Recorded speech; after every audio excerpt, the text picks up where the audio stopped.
Hi, Rich Eisen. Gents, how are you doing? Rich. How's it going? Rich, we're doing great. How's the weather in Indy? Is it cold yet? Well, yesterday it was a nice warm 60 degrees. Today it's slate gray sky, little flurries, high 30s, but it is not dampening any spirits here. It's the combine is being run, as you know, that bubble got pierced a couple of weeks ago where they were planning on, it's pretty wild. 2 weeks ago there was a boycott because they were going to bubble everybody up, and about an hour ago the league just sent out a memo that all the COVID protocols with the Players Association have been suspended. Yep. So it's kind of crazy, but you know everybody is walking around town like it used to be, and you know restaurants are full. A bar last night I snuck into because I heard the house band, a great house band called Kenny Pickett's Little Hands. They were terrific. Stupid. And that was the house band. They're still playing that tune all day today, guys. Yeah, it seems like that's the tune we're hearing. That's been the biggest story. The league lifting the protocols, and then the Kenny Pickett's 8.5 inches. Was he playing the ukulele instead of a full-size guitar? I know, it's just 8.5 inch hands. Gosh. So there's that. And now, you know, I mean, I'm now armed, for the lack of a better phrase, with all these stats for tonight's workouts for the quarterbacks that only there are no starters in the NFL with hands that small. And like Goff's 9-inch hands and Joe Burrow's 9-inch hands. Those are some of the smallest hands. The last, I think, guy drafted in the first round with hands that small was Michael Vick. And certainly didn't seem to, you know, bother him in Pittsburgh, PA, where it's, you know, kind of cold and inclement. I don't know what to make of it, but I told you guys, and I say this you said it a while ago. Yeah. I said like a month and a half ago that we're going to be talking about Kenny Pickett's hands, and here we are, 8.5, because apparently he was doing hand exercises. So what were they? Like they were even smaller a couple weeks ago. I don't know about. I don't know what they are. I don't even know what a hand exercise, a stretching hand exercise could possibly be. You get that massage therapist, Rich. Back to the old drawing board, and we'll see what happens tonight. He's out there. Matt Corral will not be throwing this evening. He is still on the back end of the 4 to 6 weeks of the injury that he suffered in his bowl game. So they're going to try and avoid any problems.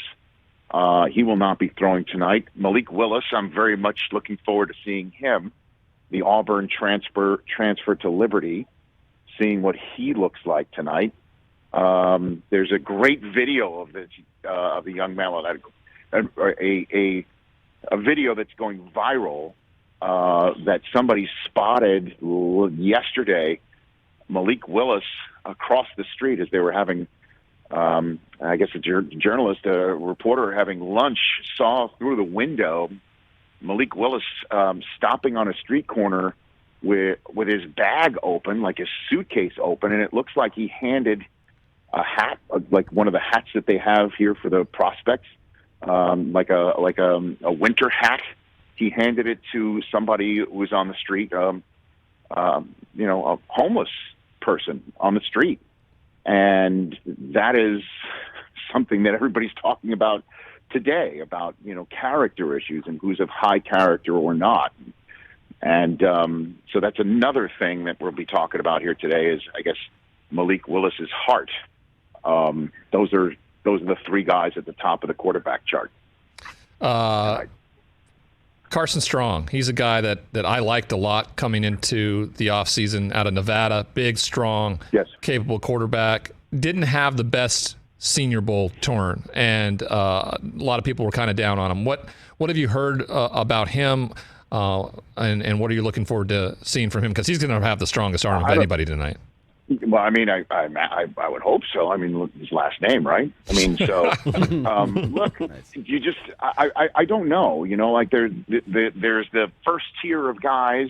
I mean, Daniel Jeremiah, I've got his top 100 because he doesn't really, you know, Mayock. What he used to do is he used to take each player, each position group, and have a top 5 prospects at each position group. And that's what I would be given going into the combine from the chief talent evaluator of the broadcast. DJ doesn't do that. He has his top 100. And of the top 50, there's only 2 quarterbacks in it. I mean, Corral, I think, might crack it at some point, but there's Wilson and there's Pickett, and none in his top 20. So really, the biggest, if you will, major upside prospects we're going to see tonight are wideouts. That's who you're going to see, and that's a deep group that we're going to see tonight. Sam Howell of North Carolina is not going to work out. I mean, he's not going to run or jump or anything like that, but he's going to sling it. Nice. So, I don't know who's going to come to the fore. The Cincinnati kid, Ritter, is going to be out there tonight. By the way, he has 10-inch hands and fumbled over 30 times in his career in Cincinnati. So who the hell knows, right? Like, there's well, make sure just much. To if you would like tonight, I'll give you the okay to do this. Just mention during your broadcast that Ryan Leaf had 10.5-inch hands. You know what? I can do that. How many times did you fumble at Washington State? Not many. I fumbled a lot in the NFL. Well, I had Derek Thomas and Reggie White and Bruce Smith chasing me. That was a big reason why. Yeah, that'll do it. You know what? Those are what we call extenuating circumstances for factors. Yes. And we call them very large variables. So, again, that's part of the conversation tonight. You're going to see tight ends. I don't think there's anybody that's really, lighting it up from that position group.